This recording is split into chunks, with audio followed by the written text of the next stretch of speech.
Left.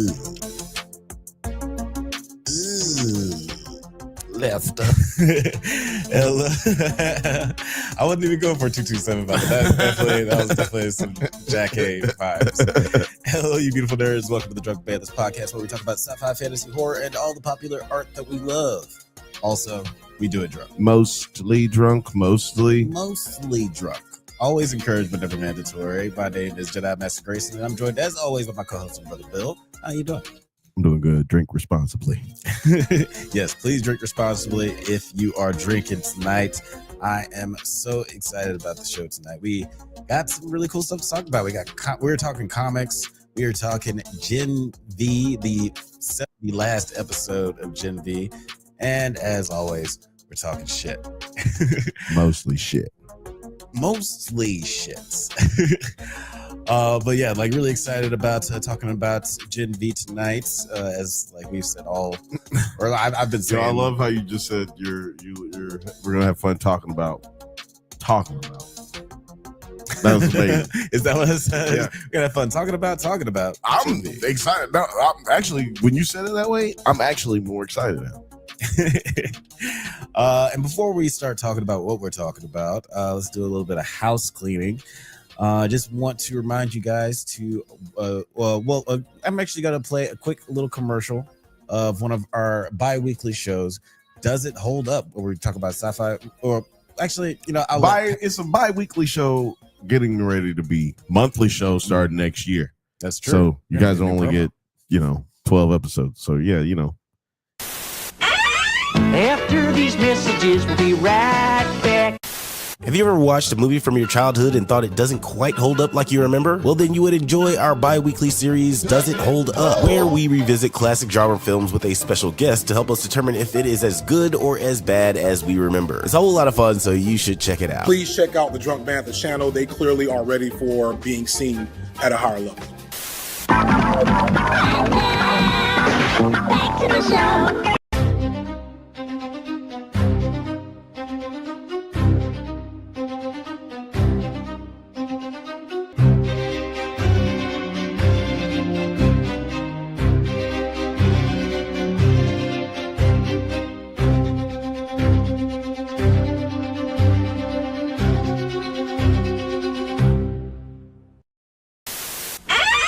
After these messages, we'll be right back. Hey guys. Wow, Alana, you look great. Dude, what the hell? How'd you get in here? The door's locked. Thanks, Danica. That's because I've been using Diet Coke. There's no way you look that good from drinking Diet Coke. No, silly, you don't drink it. This is Diet Coke. Hold on, what the hell? Diet Coke? How's it work? It's easy. Guys, I'm pretty sure that's easy. Diet Coke works in 3 simple steps. First, do a line of Diet Coke. Who's got a $100 bill? I do. Can't you just use a $1 bill? Ew, like poor people? What? Like the feeling when you dance, the taste that gives you confidence, the cool and sexy eloquence of thinking Fun. Wait, what's the next step? Oh, it's easy. You just... Hey, I just thought of Hey, I have an idea. What? Let's do more cocaine. Diet Coke. Hey! Wait, what's the next step? oh yeah. Anybody hungry? I feel terrific. I just want a cigarette. And to feel my fingers. That's the Diet Coke. Can you ever do a line of cocaine first? Diet Coke. Whatever. Hey! Oh yeah.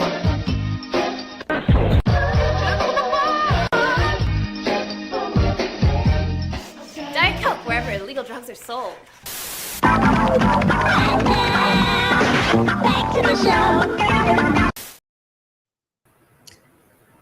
All right, welcome back. We got all of our sponsors out of the way now. Thank you guys for joining us here on the Drunk Banthas podcast, where we love talking shit, but obviously talking shit is always better with friends.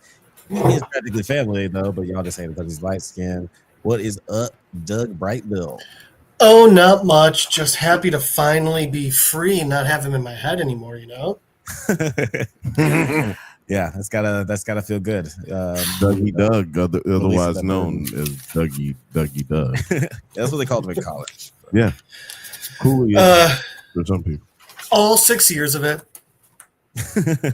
All 6 years. What like up, there's a different fam? What up, world fam? Japanese. Listen, A lot of anybody people go watch- to school for 6 years, guys. Oh, excuse me, I burped there. Anybody who's watching right now on YouTube, please share it with your friend. Share it with somebody who you might not know is watching. It did not alert anyone of the show being on. So please go over there, send it over to somebody, send it to your best friend, send it to Talking Turds, send it to Film Age. Yeah. Send it to everybody. Send it to Laura, which I figured out that we're saying her name wrong. Ethnically, we're saying her name wrong. Oh, okay. So anyway, How should we be saying? I can't remember because Got yeah, there you Oh, go. damn. I can't remember it because I'm from Alabama. Well, if we can get a phonetic comment in, like a phonetic pronunciation in the comments, that'd be Yeah, Lil Frothy, where you at? Actually, she's not here either. I know she's not going to be watching. Jesus Christ, where are our people? like Laura? Spookiest time of the season. Laura, I think it's Laura. That makes sense. I mean, she's in South America, so I'd assume Right. Yeah. Portuguese or Spanish. Mhm. Laura would make sense. Yeah. I Well, in think- Portuguese, it's pronounced. Well, way to cut off 2 whole countries from us. Thanks, Go Al. outside, nerd. Get out. Go. I ain't got time to be distracted by your worthless chime-ins. Go. Yeah, no, that was not allowed. Very excited to get into our topics for tonight. But before we get into the nitty and the gritty, I want to remind you guys to tune into the Bantha Buzz Show every Thursday at 8:15 Pacific time. Yeah. Bill, what are you guys going to be talking about this time? Alex, the Bantha Bunch show runs a lot more smoothly than this show. I can tell you that much. We're way more poignant. We are way more on time, punctual, on time.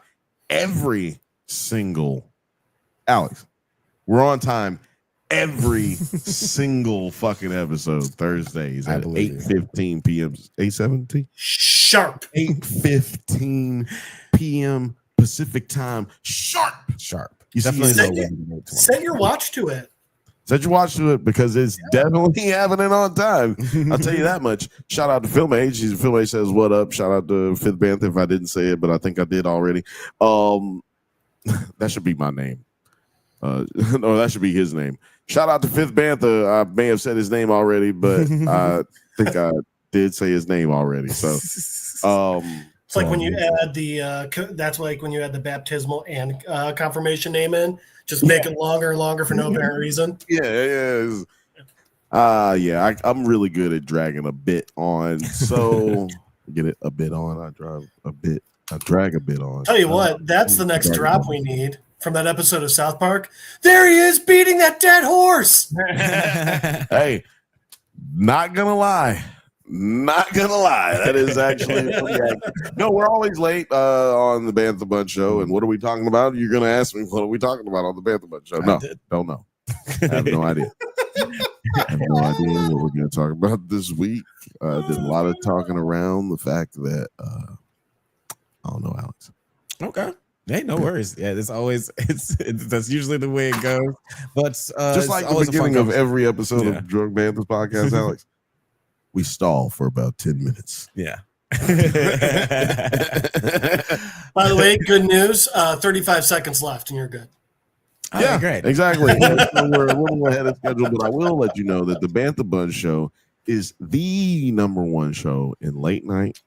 That's a true in America, and the #1 show, Alex, in the world. #1 morning show. #1 morning show in the European countries. I almost said states. Okay. That is a fact. I heard Colbert was considering moving over to the Bantha Bunch. Well, we would have him. We would have him. He just couldn't hang. He's a bit up there in the years, staying up that late. It kind of gets on him. He wanted a 10-year contract. I don't know if he's going to last that long. Sorry, buddy.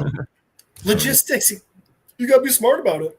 Yeah, you gotta be smart. Right into the You gotta be microphone. smart about it. You gotta be smart about Also, it. be smart about your drinking, ladies and gentlemen, because I swear to God, you need to drink responsibly. This show is called The Drunk Banthas. And I know it's kind of fucking contradictory for me to say drink responsibly, but I do want you to drink responsibly because it's very effing important.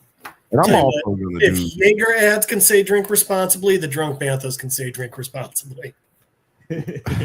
Man,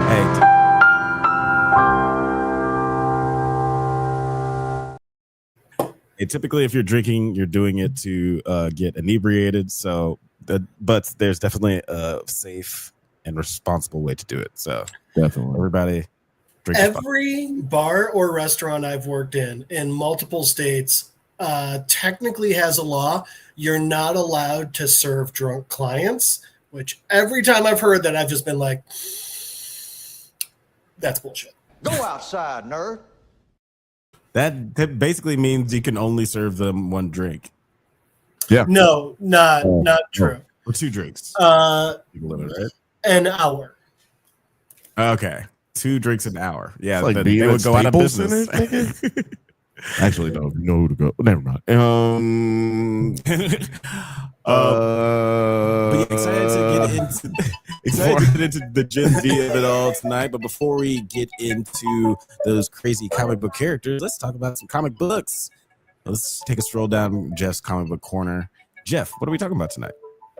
Tonight we are talking about a book that I've wanted to introduce to us for a while called Plastic. It is one of the most effed up comic books and one of the best because it's so effed up. So clearly it's an Image book.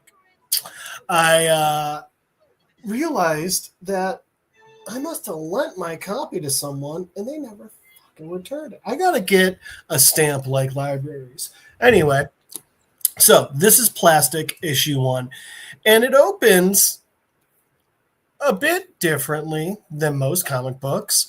We see a car just getting steamy, creaking back and forth, and someone in it just, calling out to their lover, Virginia, oh my goodness, slow down, girl. And then we legit get the Titanic hand against the window down the steamy glass. Because, guys, this is a book about love and romance. And so on the next page, we basically just see the, all right, they were out acting like some teenagers, having some fun. And, then it's just normal stuff like, hey, oh, come on, don't worry about it. Mom is, you don't got to worry about her. She's asleep. And, hey, when she puts her head down, there's no waking her and da-da-da. And he's like, wait, donuts? And he's like, okay, I guess. And, he climbs out of the car. And this is where we see get our first look of our protagonist of this book. And he's calling out, Virginia knows what's up, Othelius. She's got a good man here. And he's just talking to her, post-coital situation, like she wants some donuts. He's like, oh, okay, well, there was a gas station. Your favorite? I mean, I don't know. Not everyone likes cream filled like you, baby. And then he just, on the side of the road, taking a leak, as one does. And, finishes up, goes back to the car, and he's still talking to her. He's like, oh, that's a good point. We do need to get some supplies. Like, all right, so, what sort of things do we need? Well, I mean, okay, honey, yeah, come on, let's clean you up. And he grabs, this brush. He's like, you know what? We should definitely get a new brush. We got to get some petroleum jelly, And, yeah, something to drink and, some snacks and obviously your donuts.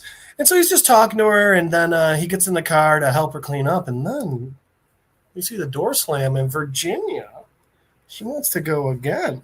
She's seemingly insatiable.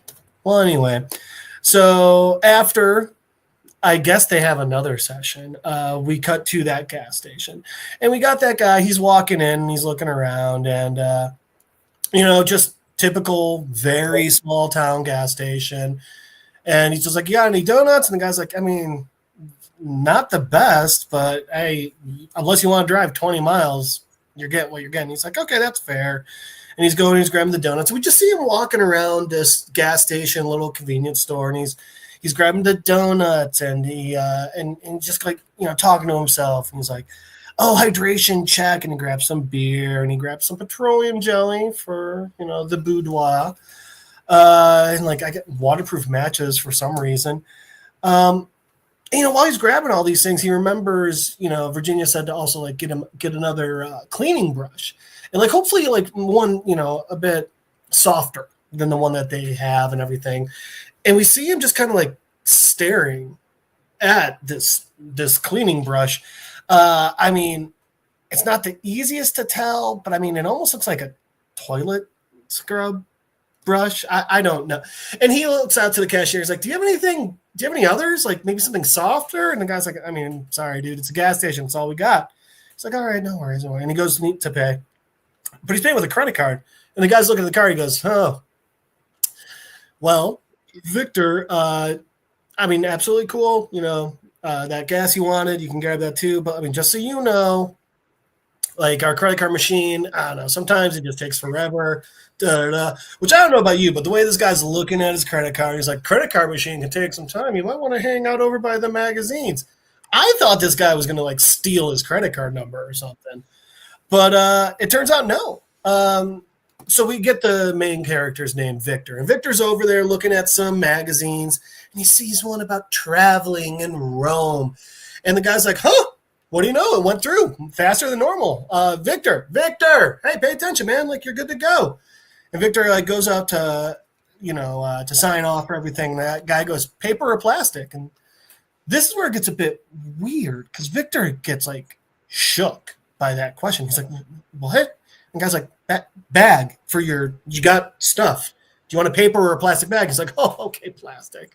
And while all this is going down outside, Virginia's sitting in the car, but we got these local dickhead kids just, being local dickhead kid, like, hey, you look like you can suck the stain off a 2x4. I got the lumber. And that was a very bad idea because immediately their world goes to shit. Victor, bag over the one kid's head, kicks the other kid in the side of the knee, just fucking shattering it. The kid he had in the bag, he slams him into this other kid's face, so they're all just gushing blood. And while they're doing it, the guy whose knee he wrecked, it's like, you balloon fucking pervert, you broke my leg. And Victor does not like that. He's like, balloon, and the kid in front of him, he just kicks him square in the face, knocking out all his teeth and stuff. And the other guy, he's like, gee, what's wrong with you, man? And Victor is a nightmare. Not only is he like a monster, like he grabs the gun and snaps this kid's fingers, he's also just like awkwardly calm, like, Virginia doesn't like it when you take the Lord's name in vain. And the guy's like, oh, God. Like he snaps his fingers, and the ponytail guy is like, oh, for the love. And before he can even say God, Victor's like, what'd I just say? Grabs him by the ear, throws him, and literally tears his ear off his skull. Then all this is happening. The other kid, the only one left with anything going on with the bag on his head, I guess he tried getting up because Victor grabs him by the crotch, grabs him by the bag. He called her Virginia Sweet Tits. Victor's not cool with that. He's like, we just want to be left alone. And then he takes that brush. He just starts shoving it into this kid's mouth over and over, blood everywhere. And I guess at one point, Victor just kind of like, I guess Virginia was watching because Vic is just like, oh God. And he's looking, and like we see like from the rear view mirror, like Virginia, he's like, Virginia, and he's like, oh God, sorry there, young fella. Lost my cool for a second. So sorry. And he just, like it's nothing. And then he's just walking away. He's like, I'm so sorry about everybody. I didn't mean to. And he's going and he's getting back in the car to sit down next to Virginia. He's like, I know, I'm so sorry. I promised. By the way, while there's an ear on his jacket, he's like, I know, Virginia, I'm so sorry. I promise. You're like, what? What's that? And he's like, you Rana already, Virginia? And yeah, Virginia's a blow-up doll. Virginia's not a real person. That's the balloon fucking part. Like, yeah, all is weird shit. So he's sitting there. He's like, you already want to go again? Virginia, you're. And we cut to some other dude who's just yelling out, incorrigible, like your mother. And we see it's this guy, this older guy, scars everywhere. And he's talking to that first kid, the one with the red shirt and the bag over his head and everything. And he's like, you're just like your mother, impulsive, and like, and I can't deal with you. You don't do anything right. You don't think. And he's talking about like your mother's untimely death, and he's like untimely. And the dad gives this kid a look that, I mean, like, it's no wonder the kid is so scared of his dad. And the dad just keeps talking. He's like, you're just so much like your mother. And he looks over to his bodyguard, henchman, I don't really know. And he just goes like, Jim, you go get that man for me. And Jim's like, yeah, sure. He's like, do you want him alive? And the guy's like, it's for the most part. And the kid's like, please. And the dad's like, I guess I got to keep teaching you. And he picks up this golden club like thing. Almost looks like a Native American, weapon, like that they were using the last Mohicans. And he just turns to his son and goes, put your hand on my desk. And from there, we cut back to the happy couple. And we got Victor and Virginia, and they're just sitting next to us with some water watching it. And we're just going to go ahead and hope that Virginia was eating those donuts, because I don't want to know what Victor is wiping off the side of her mouth there. And he's talking about, like, I've been thinking, like, what if we go to Rome? It's supposed to be the new city of love, and we'll explore Italy and all this. And he's talking to Virginia, and he's like, what? Well, honey, I know you don't like to fly, but, I was thinking we could take a boat, and Mother can come, and we'll just wait in our cabin. And while he's having this conversation, he's very into the conversation, because a guy literally just walks up and just cracks him over the head with a pistol, with the butt of a pistol, and just knocks him out. Next thing we know, Vic is waking up tied to a chair. And he's in this weird room, and looks that guy from before, the henchman sort of dude, and what's clearly a cop. They have Virginia tied up behind him. Okay. But Vic is like crazy calm. Like, we can already tell from the fight and the having conversations with his love doll that it ain't all there, but the level of calm he has is somehow more disturbing. So these guys are like, oh, he's coming too, and they're threatening him, and he's like, just let her go. And they're like, oh, no way, we're letting this go. And they're like looking up her skirt, which is even weird to say, but anyway. So like these guys are doing all that, and Vic's getting mad, and now we start noticing something else. Like Vic is looking, he's like categorizing things. Like the sheriff deputy, I don't know, he's like eyes, because he sees him looking up the skirt. And then the guy goes to lick the doll, which, by the way, no shame on anyone's kink. Don't lick another person's sex doll. That's weird. That's a bad idea. That's how you get herpes. Anyway.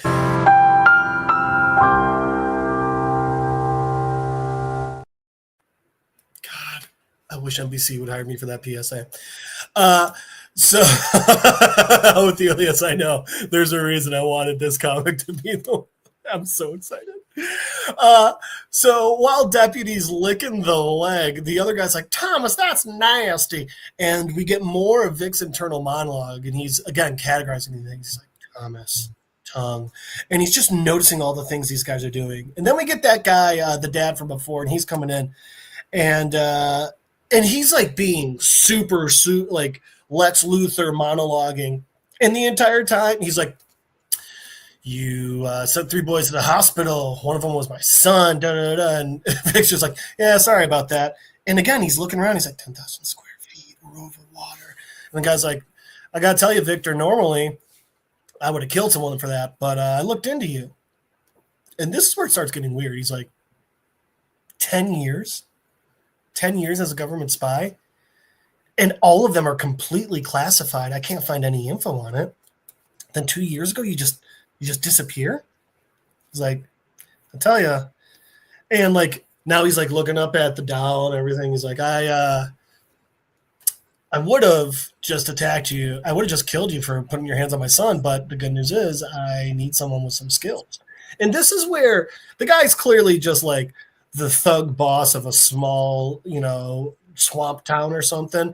But like he's smart about it because he's referring to the doll as Virginia, this lovely lady, things like that.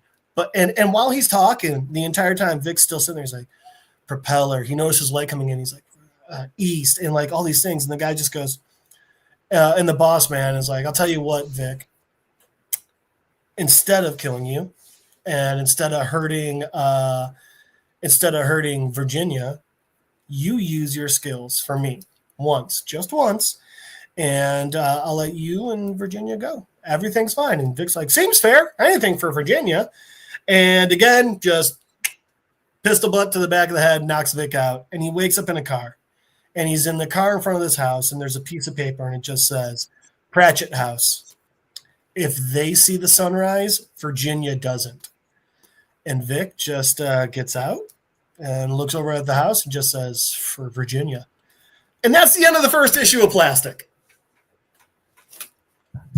Well, I was not prepared for there should be a parental advisory before this episode.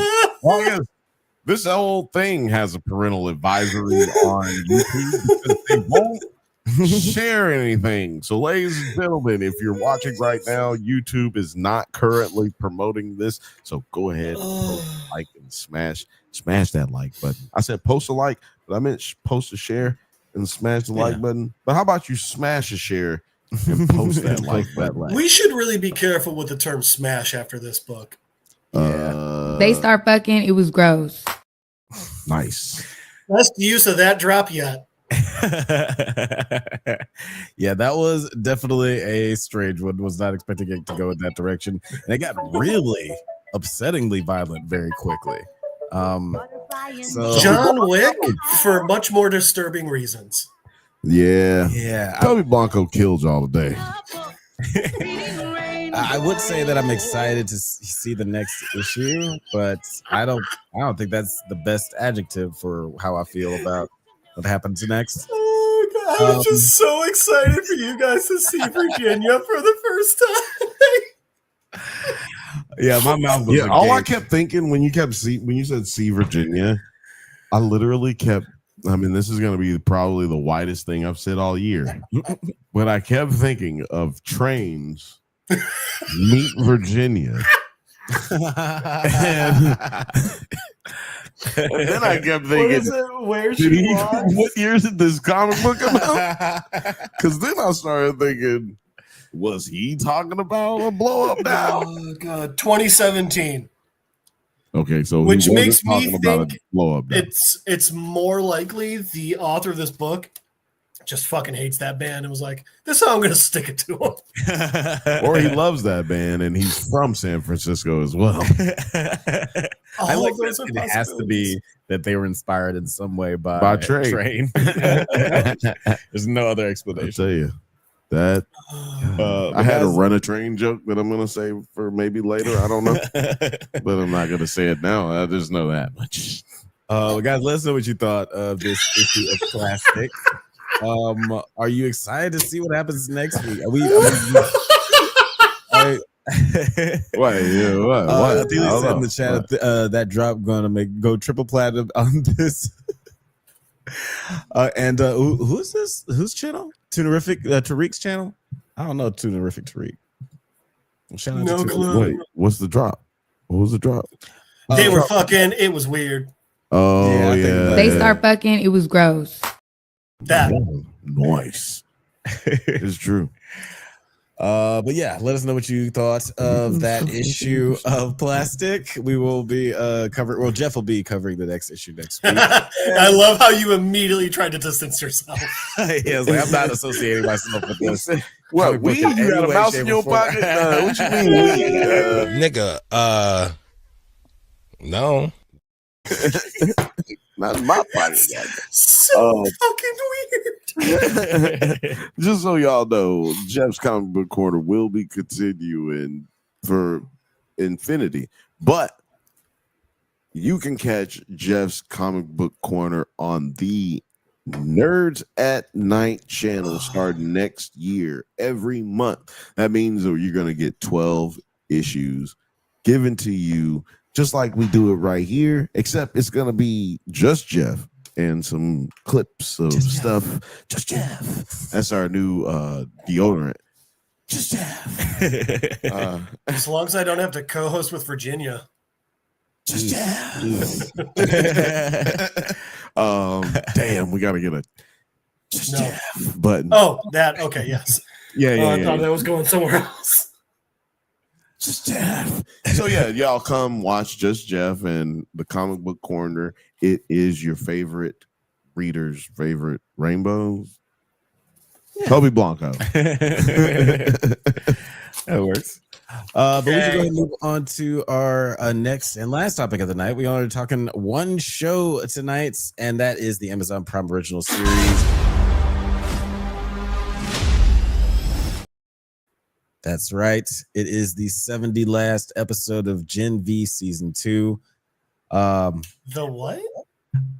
It's a stupid running joke from years and years ago on the podcast. Wait, what did you say? I wasn't listening. We used to say it's the second to last episode, but then we like accidentally said 70 last one episode, and we were just like, me. Now it's going to be this. Now every time the penultimate episode comes up, it's just the 70 last. It's the 70 last. You're welcome. I thought you were trying to say penultimate. I was like, that's so far off. You didn't get any of the letters right. 70 last. 70 last is also a magic word. It opens up doors. People think it's open sesame, but it's 70 last. It's actually 70 last. Yeah, little known fact. But yeah, episode 7. It is a wild one. It's kind of crazy to think that we only have one episode left before the season is over. Not hard to think, just terrible to think. Yeah, I wonder how long they're going to make it. Yeah, I'm assuming it'll be a little bit longer than the average episode, and it'll probably tie directly into the last season of The Boys. This was the shortest episode too. Oh, really? Of the season, at least. Yeah, 41 minutes. It didn't feel short, but I guess not a whole lot of. I mean, I guess there was a lot of plot that just kind of wrapped up toward the end. Yeah. But yeah, a lot to talk about in this episode. It starts out with Annabeth wake up. Hold on, I just want to. It just says online that it will likely be a 59-minute episode. 59. Yeah. Okay. So I don't know. But that's the longest episode they've had is 59 minutes, so that'd be perfect. I actually do want to clarify. It does say 39 minutes. And it says 39 minutes and 59 minutes. So somewhere in between that is like AI guesstimation. Yeah. Okay. That's not great grammar AI. Sorry. Go ahead, Alex. But no, yeah, the episode starts out with Annabeth waking up looking for Marie after having a bad precognition about her, only for the group to discover that she and Kate are gone. Kate tries to get Marie to cure her powers, but Marie, due to a lack of trust, refuses to do so. Then Jordan and Annabeth talk about when they discovered their powers, and Jordan begins to doubt their own relationship with Marie. She's right. They're right. They're both right. That's another doubt that we should have. I've definitely used that in the video before. Yeah. Shout out to Ninja Turtles for y'all secret of the ooze, which is a very big secret because nobody knows. So go continue.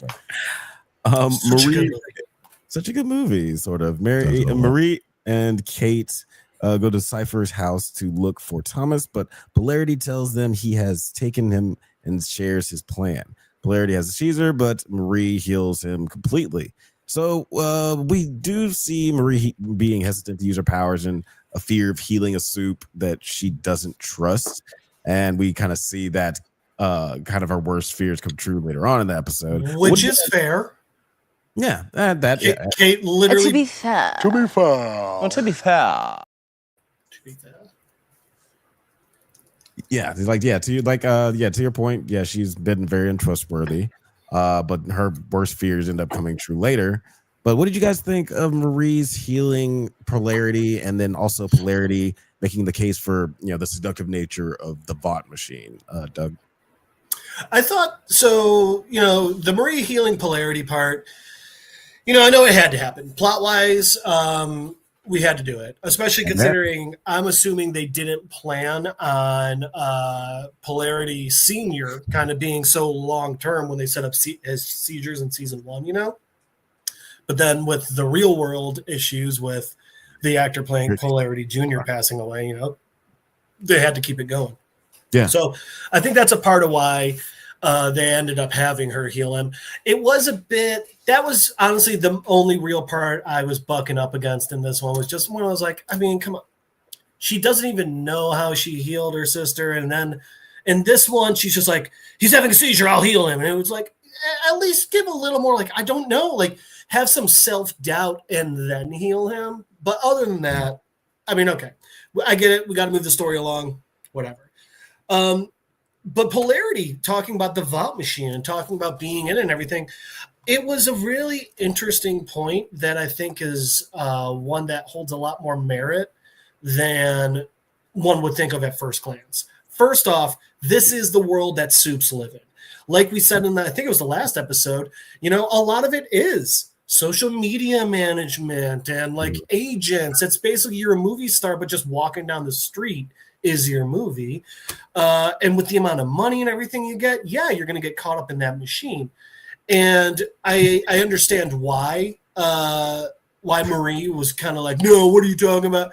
But it just showed a lot of her age in that, and not understanding that, like, hey, it's not good that Vought has this control and that people surrender a lot of their control to Vought, but it is still a reality. And the fact that Marie couldn't, what's the term? Doo-doo? Doo-doo. Sorry. No, the fact that she couldn't like empathize with them, or when you accept something, an argument, but it's not one that you like. Concede. The fact that she couldn't concede that argument, it very much. No, concede was the word I was looking for. Oh, okay. Because compromise, you can concede an argument while still not liking it. Compromise is trying to find a middle ground. I feel like, I'm sorry. I have always felt like that's what you're absolutely right what you said. I just feel like people should always consider that that's what compromise actually means, is to concede. That way it's easier for people to do so.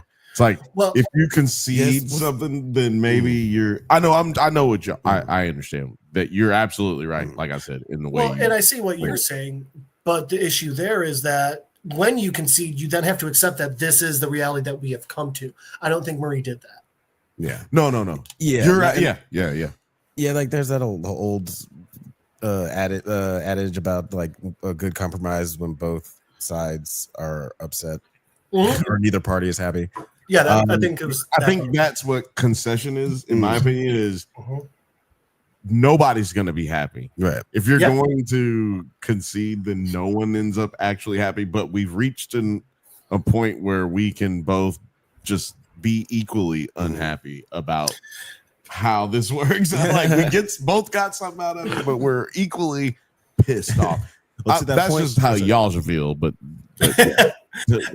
and I think it really showed her age that she couldn't do that. Right. Yeah. This is one of the Marie shows her age a lot. This show, just how like holier than thou she is, just like a lot of 20-year-olds virtuistic. And and this episode was one of the few times where they like really hammered home. It was like, okay, this is definitely how we're supposed to feel about this. She's definitely feeling herself way too much and being hypocritical to that point. But let's talk about Kate a little bit more, because I'm curious how you feel about this, Bill, because it does look like seems like we're setting up Kate for a redemption arc, and she did have like a interesting moment toward the end of this episode where she made a very selfless act that I wasn't actually expecting from her.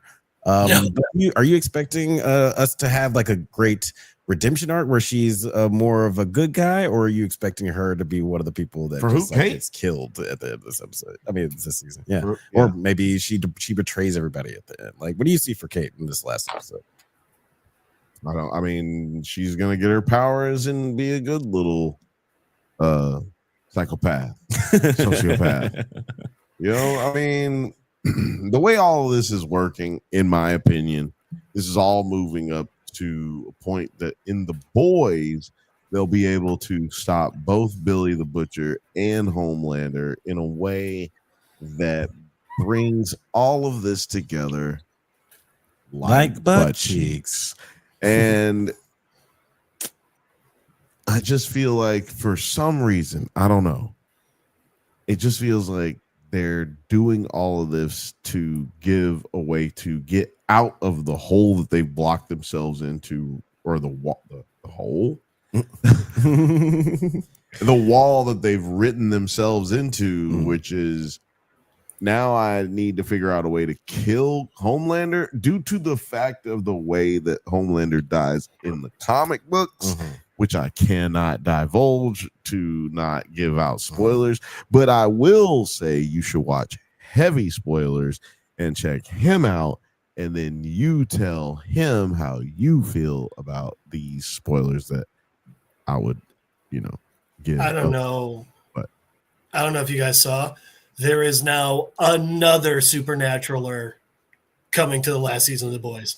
The dude that played Satan has signed on for the last season as well. Oh, really? I backed out of that show by then. But hey, if it's season 4, it's good work if you can get it. I don't know what I think halfway. What show? Supernatural. The guy who played Lucifer in Supernatural is he's gonna have some role in season 5. Wait, I think I should know which Boys, right? We should do a.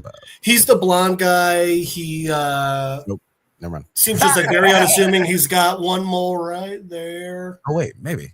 Older. You would absolutely know him if you saw him. Older actor. Yeah. Okay, I know. Yeah, okay, top 10. But obviously he'll have something to do with it. I could also see them giving Kate a redemption arc, and then it's Gen V / The Boys immediately killing her. Yeah, you guys want to do a top 10 portrayed devil actors, like the actors that have portrayed the devil? Because I was thinking. I've already got my answer, but okay. I was thinking about the guy who played the devil in Constantine. Sorry, that's all I was thinking about. Oh, the Russian guy from Bad Boys 2. Yeah, I just saw him in that movie Until Dawn. That movie's not good. No, it is not. Oh my god. But at least I will say To be fair, that actor also not good in it. Sam and Emma arrive at Godolkin to. That was quite clearly a payback role for him. Yeah. I think he only stood up once in that movie. He's like, dude, you gonna have to pay me a little bit more. To stand up is another $200,000. Oh god, I do love that actor. Yeah, he's great. But so I'm sorry. Sam and Emma arrive at Godolkin to look for Marie. Cypher offers Marie her friend's safety if she returns to training. Classic bad guy move. He's not telling the truth. The group attempts to stop Marie, telling Annabeth precognition of her and a lot of other people dying, but Marie weakens them with her powers. Bad form. Bad form. And then Polarity and a part of the group stall Cypher, and a fight ensues while Marie finds and heals Thomas. Now, one thing that this recap does not actually explicitly explain is that the pledge. The what? The frat pledge. Oh yeah. I don't want to talk about him. He just did. Except, wait, now, okay, now you know don't what? want to talk about him. No, go ahead. We could talk about him at the end. I actually have a clip of it pun? right here. Look, we're gonna play a clip of it since I had to bother to find it. I think.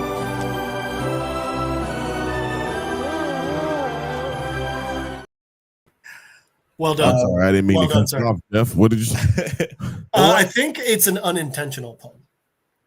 Oh yeah, in the end. Rim shot. What I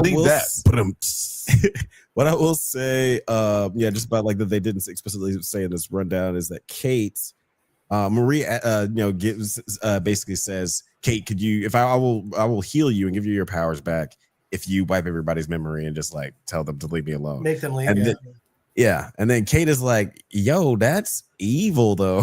Like, I mean, I was pretty evil before. I said I wasn't gonna be evil again, and you telling me to be evil. And you said you weren't gonna be evil. That means that might mean you evil.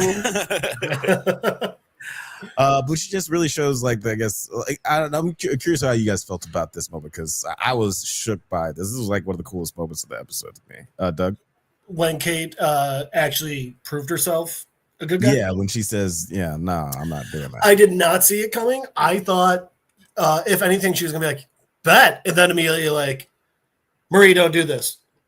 But I was proud of Kate. I'll say this: if I were in Kate's shoes, I don't know if I would have made the same call. I think I absolutely would have been like, "Fuck yeah, super again, let's do this." I don't want to be the fork eye gouging, gnome butt chugging superhero. That's not what I'm looking for.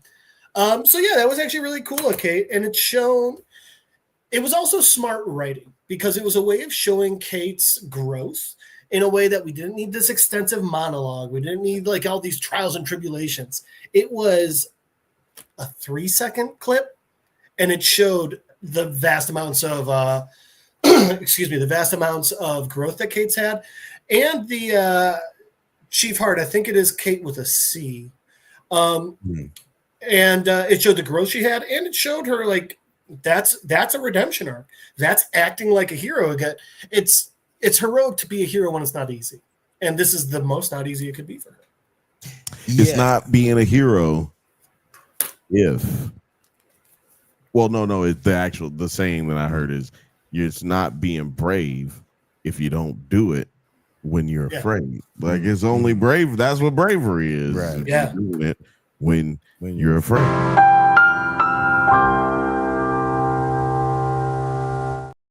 That was so cheesy, superhero. That's what we're here for, baby. No, that was like an interesting hero moment for Kate, for her to be able to just like be able, because we've seen her lie for her own benefit before several times before, and this is kind of that she would have been, you could even make the argument that she would have been lying for the greater good if she got her powers back and was still like, I'm actually not going to do that. Kind of like Riri. It would have been saving her friends. Riri was like, if I get this suit back, I'll be such a good person. And then she was like, you know what? No, thank you. It ain't really all it's cracked out to be, huh? No. It's just being good and being broke. They seem to go together. So many things about that show. Yeah, and it's ironic that this is like Is sort of Marvel just telling the future. and it's ironic that Marie, like Marie's brain, she's having her hero moment. She's like, okay, I'm doing everything that I can to save everybody right now, but you're being more villainous. Okay, you know what? The villain always thinks of the hero, except for the Joker, which is why he's the most dangerous villain. Yeah, they say his superpower is he's super sane. He's super sane. He's so sane he can see how existence is a joke. Ooh-wee. This nigga got some $1 million words, don't he? That's fucking. It's like when you're really, really thin, your pants don't fit on your waist. But then when you're like really, really fat, your pants don't fit on your waist. So it's just like you push your way to the other side. What you just said is one of the most insanely idiotic things I have ever heard. What went through my head there was in Wayne's World 2 when he's like, it's kind of like getting your homework done on Friday so you can really enjoy your Saturday. And he's just like, no, I like the way I said it better. But okay, so here's a question. I think this is an interesting one.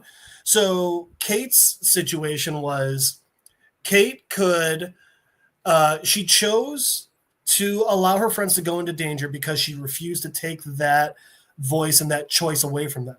Marie did the opposite, but she was sacrificing her sense of self and how her own morals to try to keep them safe.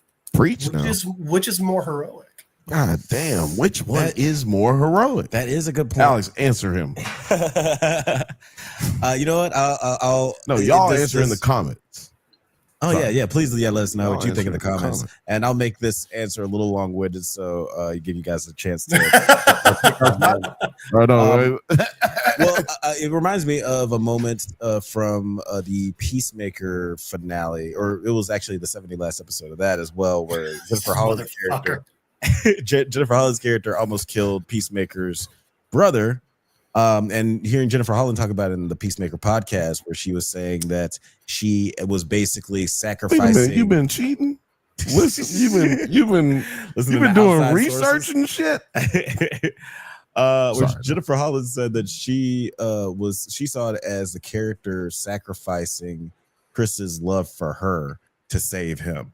It's like, I know that Chris is gonna hate me after I do this, but it means so much more because for me to do it, because it would save him in the long run. So yeah, I think there's a common there's a parallel there where Marie is just like, I know you guys are probably gonna hate me after this, and I might accidentally blow one of y'all up. I don't know. But I'm trying to save you. Mr. President, thanks. But the other part of it that I think that Jennifer Holland knew but didn't vocalize is, yeah, you might hate me, but more like, I'm going to hate me for this. Mm-hmm. Yeah. And I think, making that choice, knowing I'm going to do something that's going to cause me that both external and internal pain later on to keep you safe. I mean, that's... You know what? Sorry. You're good. We have not said what's up to Othelius one time. We hadn't said what's up. We've been reading his comments. As so shout out to Othelius being out here. Just been copying his work, not calling him out for it. We've been using his jokes.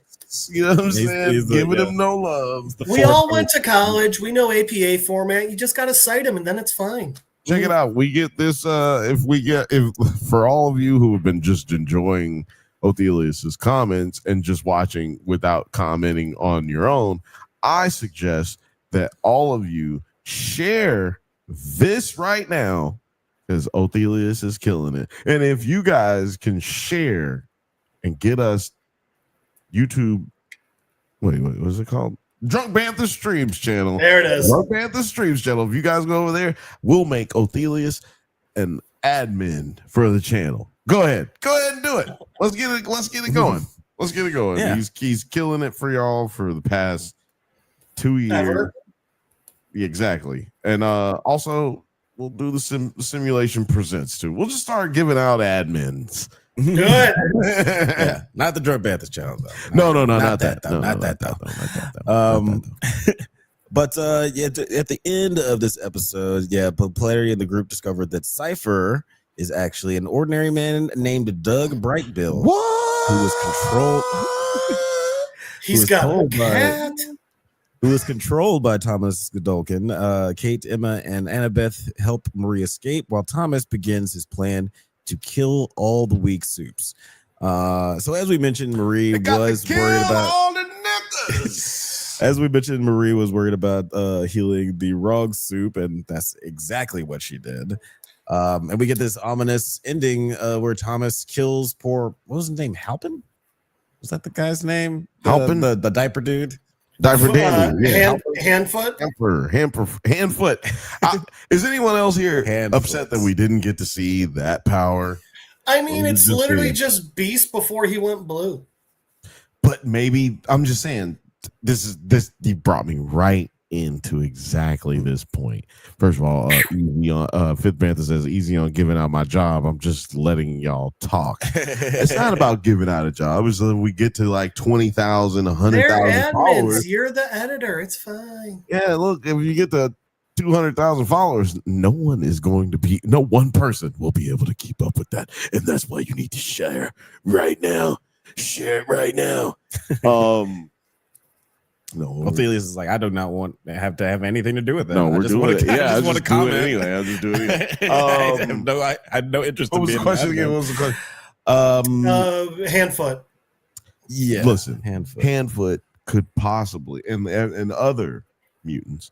I'm trying not to say mutants. Yeah, right? It's crazy. Anyway, other soups could actually have better, stronger powers if given the chance to explore them and develop them. Like you guys just said, he's beast before he turned blue. But if he was able to be given the chance, maybe he does turn blue. Right. Maybe he does get strong. He was just able to go into a man's ass crevices. Oh no, anyone can do that with this guy. A portal butt or whatever it is, but he was able to do that without dying. You know what I'm saying? However he went in, he did have to come out in a very tight space. I want to talk about that guy for a second. Wait, asshole? Sorry, hand foot or ass dimension? Portal butt. Yeah, just portal butt. Excuse me. I said asshole butt. Those are two the same things, but that's a hat on a hat.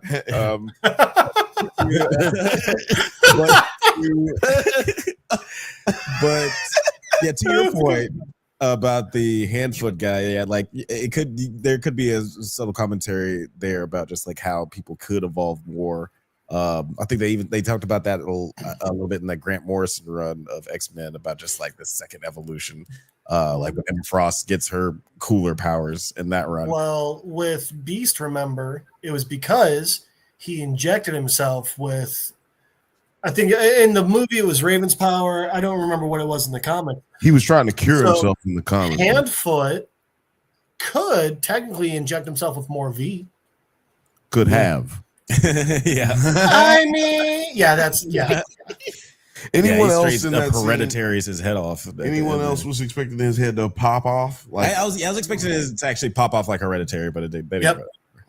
Not Hereditary. Cool. Spoiler alert. But I do want to ask. I want to just. I hesitate even bringing this up, but I was thinking about it way too much today. So, as Portal guy, so he like Cypher mentioned that he has like some sort of quantum, like basically like Superman portal in his ass. He's got a wormhole where he dukes. Okay, yeah. So does he shit? And does his shit come from another universe? That'd be amazing. That he can open the pocket dimension, and like when it's closed, that's when he shits. But obviously, it has to be open when he's chugging an entire keg of alcohol. But my question is he actually getting drunk, or is that alcohol just going into another dimension? Here's the thing. He can... I think it's that the alcohol is going to another dimension, but I think he can control the size of that pocket dimension because he had the other dude crawling up inside and digging around, and it felt good for him sexually. Okay, maybe the real question is the pocket is it like a wormhole? Is he just connecting one end, his butthole, to another end in another dimension, or is the pocket dimension within him? That's the question. Yeah, if the pocket dimension is within him, then it's still like anatomically impossible for you to do that, because like even if it's like the pocket dimension is like it is somewhere in his intestine, it's still gonna rip open your insides to have like a person come out through like the last bit of your colon or whatever. You know what I mean? It's like I don't think they thought about the logistics or whatever about like you don't say.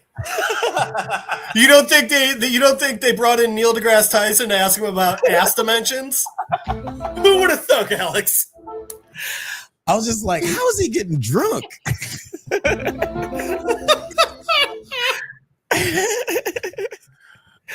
I want you getting drunk. Actually, he's like getting some. In my mind, his ass goes. His ass is up.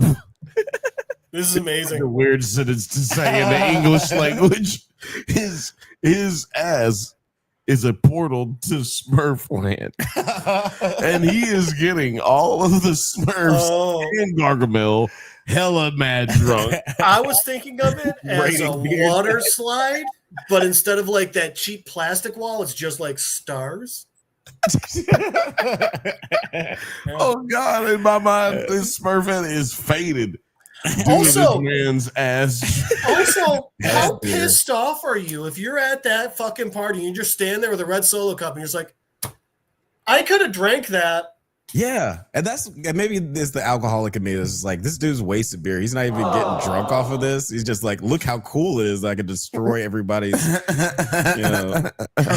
What are these comments saying, Alex? What are they saying? I feel so bad for Othelius. I could have gone my whole life without seeing some of the shit I've seen in this show and on The Boys, and that hand foot scene was one of them. Yeah. I wouldn't expect to. Yeah, that was a rough. Do you mean like the ending where he kills himself, or I think he means where he climbed out? No, he's talking about when he's climbing out of the Smurfland. When he's returning from Smurfland, getting drunk with Smurfland. That's how they collect their mead. It gets fermented through this nigga's asshole. That's what I hear, Alex. This also said, leaving a whole lot of questions that don't need to be answered. Yeah, it's like, this is like, I guess, a funny gag, but it honestly wasn't even that funny as much as stuff that we've seen on this show. Othelius also said his ass is a portal to Smurfland.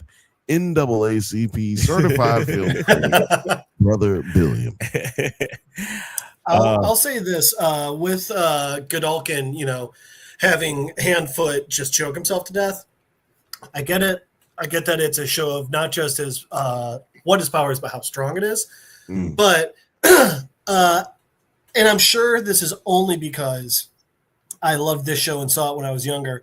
I've always hated when they do that in shows.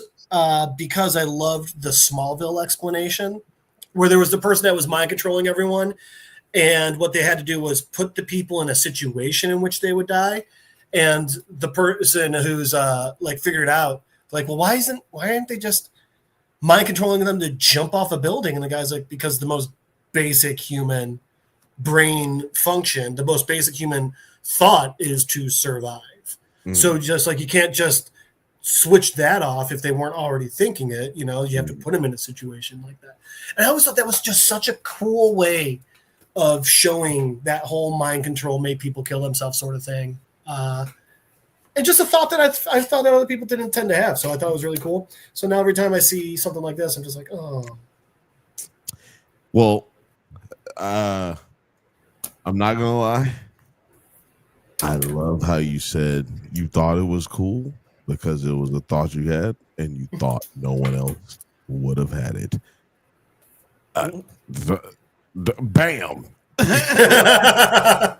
That means, ladies and gentlemen, let me tell you something. That means Jeff is a real Bantha. He's trying to show you right there. Smarter than you. Right there. I'm smarter than you, bitch. You know what I'm saying? I mean, I don't know if I'd say I'm trying to show that, but it is No, true. you didn't try to. You just it's true, and I do need them to know that. And to be fair,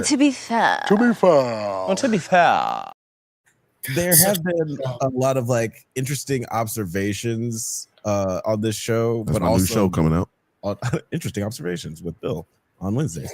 But it is interesting that they have had like these cool observations about people's powers and some moments, but also miss an opportunity to explore those things in other moments, and then just completely contradict themselves in other moments, like we talked about with the Cypher having. It was such a great using his hand, smart line about like, don't use your hands. The hands don't do anything.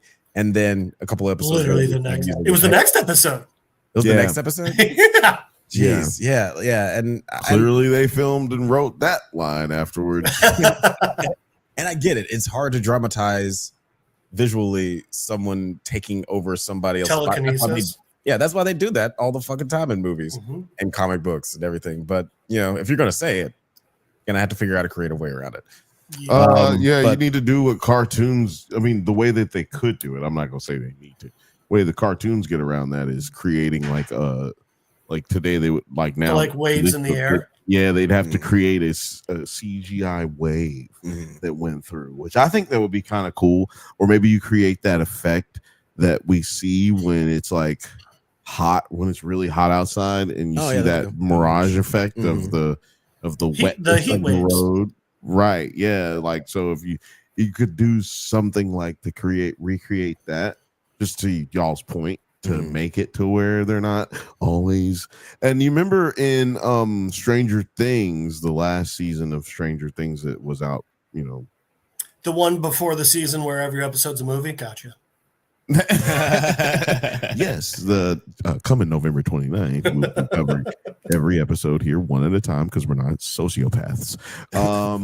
So yeah, screw them for that release schedule. But that first episode, 11 tries to, it's like she doesn't have her powers. Spoiler alert.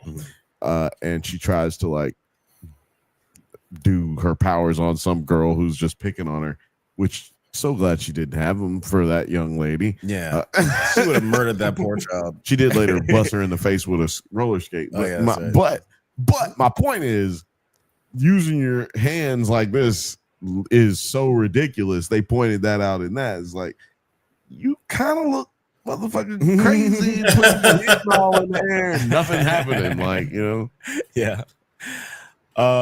And you know, just to wrap up our conversation here, I want to touch on what Othelia said here in the chat. Othelia says Godolkin going to be a problem in The Boys. Yeah, so this is like an interesting cliffhanger for the last episode of this season, and we have seen obviously a lot of crossover with The Boys and Gen V, especially with the virus and the first season of Gen V crossing over into the last season of The Boys. Do you think that they're going to wrap this story up in this season of Gen V and just have The Boys tackle something completely? Or yeah, go ahead. I like Othelia's theory. I just had never thought that, and like how I was going, I hope what he thinks is going to happen over what I think is going to happen. I think that they're going to definitely kill him in this season because it gives them don't burst the bag. Wow, head gone, something like that. But and actually, spoiler alert, I think it's going to be Edgar who does it. Oh, that'd be awesome. You know, I think not does it, but he'll come in and something will happen. And bing bong. Okay, but I would love it to be Godolkin. You know, basically kind of soldier boying his way. Soldier boy. All about my soldier boy turning, you know, like kind of like that kind of situation where he goes away, but nobody knows what happened to him, and then he pops up in The Boys. That would be. I got a little bit more tequila right here. That would be a very good way for them to transition into what we were just saying earlier. Another way for them to defeat Homelander going forward, because just like Heavy Spoilers was mentioning earlier today, I was watching it. He actually mentioned it a few days ago, but I didn't watch it till today, because I don't want spoilers. But it's because he mentioned that like there could be. He really likes, and I also really like Happen to the way that they're moving this show with not just like good guys versus Homelander, but like we're all trying to figure out a way to not have to deal with Homelander's ass. Like good, bad, in between, doesn't matter. We're getting some gray Jedi. We're getting some gray Jedi. You know, that is curious to me because it seems like Homelander would be the ideal person he would want to team up with, considering his agenda. But maybe he just feels like he's not able to be controlled. That's what everybody knows. But he can control. He's like the only person who could. But what if he can't? See, that's what I've been thinking. Remember, Victoria Newman was terrified of him. Because what if when you're trying to do it, he feels it and then he just is faster than you and he pops your head off? Right. He mentioned it one time. Are you fast enough to do that before I can fucking choke your neck? He doesn't know. Yeah. But he knows the threat of him being able to is more intuitive than is more like you're more intuitive to that than you are to the possible courage of being able to pop his head off. Right. even if he's able Took me a long to, time to With say that. skin that smoke wagon. even if he would work against Homelander, I don't think he would, because his whole thing is, yeah, he's talking about how he wants to kill the weak soups, but remember what he was saying before that. He was saying the humans outnumber the soups 10,000 to 1. He also wants to get the humans under his thumb, which Homelander's the way to go. So even if he were to turn on Homelander, I think he would try using him for a while before he did that. And I think he would keep Sage around for that too. I agree if he's able to do so. Like if he's able to take control of Homelander. No, I didn't mean like power wise. I mean like I think just teaming up with him, manipulatively teaming up. Homelander's stupid. To what you're saying, I do believe that. What's her name? Sage. I do believe that she is trying to develop a way to defeat Homelander because she's not because she hates Homelander or thinks anything about righteoustic. I think she just thinks I've now helped Homelander become the ruler of the earth, basically. How would I like another challenge would be being able to take Homelander down. Yeah. I think that even like it's like the only thing left in the world that she hasn't cured, quote unquote. Right. I agree with what you said, but I would even go a step further to say that Sage only agreed to do this with Homelander, like out of boredom again and everything, to see if she could do it, but also was like, you know what? I'm also just going to come up with a contingency plan. So like after we get all this stuff done, I can just make sure everything goes back to normal. So you're saying her initial plan was to just try to take to break down everything Homelander is and take Homelander down, but it wasn't hard enough to do it at first. She had to make Homelander in charge of everything, then take his ass down. Yeah, Alex deserves a big. I think she was also. Oh, go ahead. Oh, sorry. I was just gonna say there might be a psychological thing behind that, saying like people tend to rally together more when they have a collective enemy, and maybe you have to tear somebody down. Or build somebody up just to tear them down even more. So people can really see who they are. Maybe there's something psychologically behind her motivations and doing all that, or maybe it was like she said, she was just fucking bored. But Mr. President, thanks. To your point, I think that we are going to get a Walter White style, like very, oh my gosh, I can't believe she pulled that off kind of ending when the Boys finally wraps up. Well, and I think like a part of it might have also just been almost like drafting. Like, all right, she's letting him get all the power and everything, and then she can betray him, and she now looks like the hero. And now she's the one with all the power. She's the number one. She's the person who has shown that she's got this intelligence to show she can do all this stuff, but then realizes, hey, but I still know what's right and fight for what's right, you know? Yes. The other theory that is out there, because I was hoping that one of us would say it, but I'm going to throw the other. Excuse me. Ooh, yeah. Well, that's not a theory. Everybody knows that. That is a Reddit fact. But there's a theory out there is also that she is trying to find a way to make herself dumber as well. So if like they can somehow figure out a way to get the V out of people or transform the V or get Marie to heal her so that the V is not in her so that she can live the life of not being the most intelligent person on the planet, because that is her only superpower. And we've seen multiple cases of her trying to make herself dumber or fucking doing some weird shit that is dumber just to feel dumber. And I think that may be I'm saying that I think that is a good theory that is out there in the world. Othelia said, I hope Marie and Annabelle make it. They've been through the most. For sure. They have definitely gone through a lot and of they trauma. black. And if you think about it, Annabelle's vision still absolutely came true, because by healing Godolkin, Marie did just kill a fuck ton of people.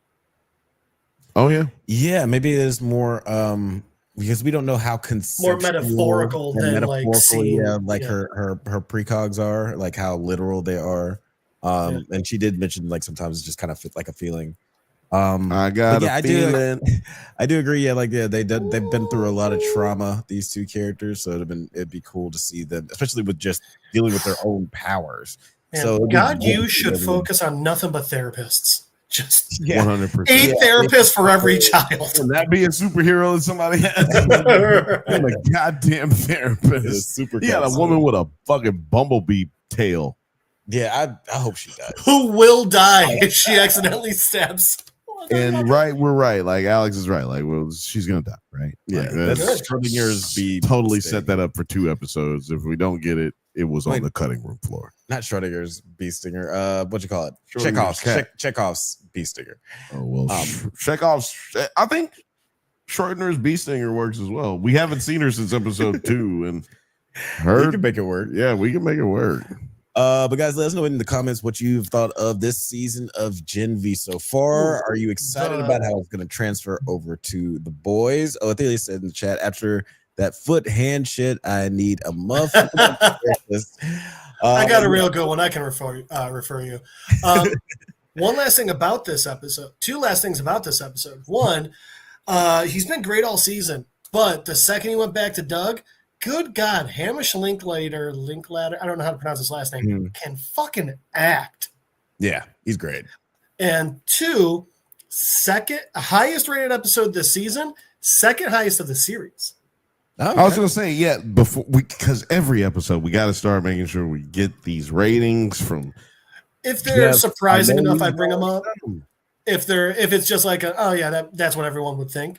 But like that, the fact that it's the second highest of the entire series, I think, is I thought that was interesting enough to point out.